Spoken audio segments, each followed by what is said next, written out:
Hi, I'm Tom. I'm the Chief Technology Officer at Ridgeback Network Defense. We're based in Baltimore, Maryland.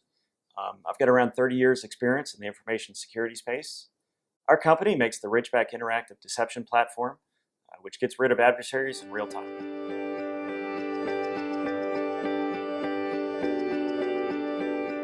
So I've done lots of research in artificial intelligence and signal detection, natural language processing, artificial intelligence in general.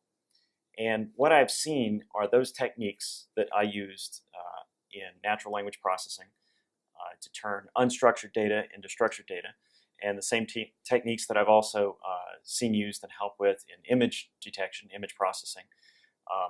These techniques that are used to detect things, to find things, I'm seeing those used in cybersecurity and information security.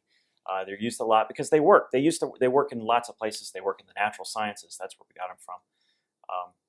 The problem is that these techniques do not work when you have an adversary. So if there's a bad guy out there and you're trying to detect him, he's always trying to make sure that you can't detect him. He's doing things to evade detection. And this is not just an information security problem. This is a crime problem in general. This is a war problem, warfare problem also. Yeah, I mean, it pervades all conflict. So there's lots of technical reasons why they fail. It basically goes back to some mathematics. And skipping all the math, the bottom line is that it's impossible to win. So if you're trying to defend and the techniques that you're using for defense involve detection, if that's what you're relying on completely, you're going to lose. And the reason you're going to lose because any technique that you have for detection, there's always a countermeasure for that. There's always a way to evade it. And despite what anyone says about we've got this new artificial intelligence, machine learning, blah, blah, blah, the problem is that even after they build it, things change. They don't stay the same. And it's never going to keep up. It's never going to know what your adversary is going to do next. Your adversary, and they publish this stuff too. They say, oh, look at my new technique and this is how it works. And then the adversaries, a lot of them funded by organized crime, a lot of them funded by state actors, nation states. So they read this research and they say, oh, this is how we evade whatever. So think about cameras, right? You walk into a room and you see cameras. If you know where that camera is pointing, you can avoid it. If you know where that camera is, you can block it. You can put something there. You can evade it. You can always evade detection. So that's what really drove me to think about cybersecurity, information security in a different way. There were some techniques out before, honeypots. Today they call it deception technology. That's kind of a buzzword, but it's basically the principle is, can you do something to fool your adversary? Can you trick your adversary? This technique, this principle of deceiving your adversary is actually, it's not new at all. Sun Tzu wrote about it in The Art of War over 2,000 years ago. And like when you go to war and you're going to fight, you don't ever want a fair fight. You want to do something to trick your adversary into doing things that the adversary would not normally do.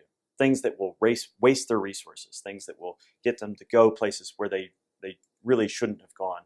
And then you can ambush them, or you can sack them, or you can get them to just be worn out, wear themselves out.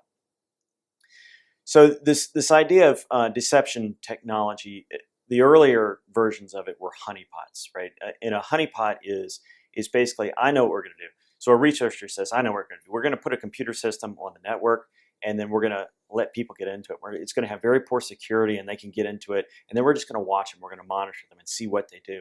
And some of the earliest problems that they had with honeypots were the hackers, the bad hackers, because there are good hackers too. So the bad hackers would get into these machines, and then they would use these machines to launch attacks against other systems. And that was an absolute no-go, because here you got a researcher and he's being funded by whoever government entity, and he sets up all these machines. He's like, I'm going to bring them in, I'm going to watch them. And then suddenly these machines turn into an army of machines that are used to launch an attack against the government or whoever else. So those honeypots didn't work well. And then they got this idea, well, I know we're going to have these really shallow honeypots. So it's going to be these machines that we're not going to let them out of the machines, right? So they're going to be kind of shallow. And then what happens is the hackers get into them and they see, they find out eventually, this isn't a real system. This is a fake system. And when they find out it's a fake system, The problem isn't just that, oh, they find out it's a fake system and they leave. They find out it's a fake system, they leave, and they tell their friends, right? They spread the word. So just like on the good guys side, where we all share information, we try to we help train each other and teach each other new techniques, and we share our research. Bad guys do that too, right? So the bad guys, they find something, they say, hey, you know, I tried to get into this system and this didn't work, or that worked, or whatever. And so the problem with signal detection is the adversary can always understand how you're doing it. They can always find a way to evade your detection. And in the end, you always lose.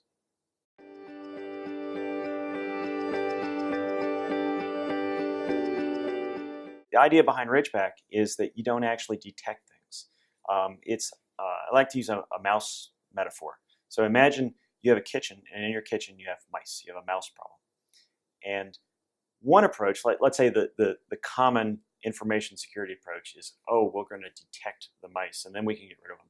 So you put cameras all through your kitchen, and then during the night, you watch for the mice with your cameras, and you have a team of people watching these cameras. I don't know where you get this team of people for watching your kitchen for the mice, but let's say you do it, right? So the problem is, you review that film footage the next day, and you got pictures of mice all over the kitchen, but what are you going to do? Because then you look, it's the next day, you look around, there's no mice, they're all hiding from you. So there's a different way to do it. And what do? We set out mouse traps. So we say, hey, the mice can come in, but we're going to take mouse traps, and we're going to hide them all around the place, all around the kitchen, or wherever it is we're trying to get rid of mice. And then we're going to let the mice do our work for us, right? We're not going to try to catch you chasing a mouse, or cameras on the mice, like that camera right there, cameras on the mice. We're going to set the traps, and then the mice are going to go into the traps, right? They'll be bait, and sometimes they'll hit the trap, and sometimes they won't. But if you put enough traps, if you put them in the places where the mice go, the mice are going to get caught, right? There is no escape. And that's basically how Ridgeback works. You fill the space with mouse traps, or things like mice traps, and you don't try to lure them in, and you certainly don't entertain them. Right? Our job is not to create a Disneyland for hackers, or a Disney World for hackers. We want a system, we have a system that will ensnare them, that gets them gummed up in their connections, it makes their machines lock up, and then we boot them out of the network immediately. And the cool thing about booting them out immediately is now their cost goes way up, right? So now they have an analysis problem. How do I not step on a trap? And then the other problem they have is when they do step on a trap, because it happens constantly, how do they get back inside? Because after you kick them out, you can see where they came in. They came in through this hole in your security. Somebody go patch it, right? So there's another metaphor, which is the casino metaphor.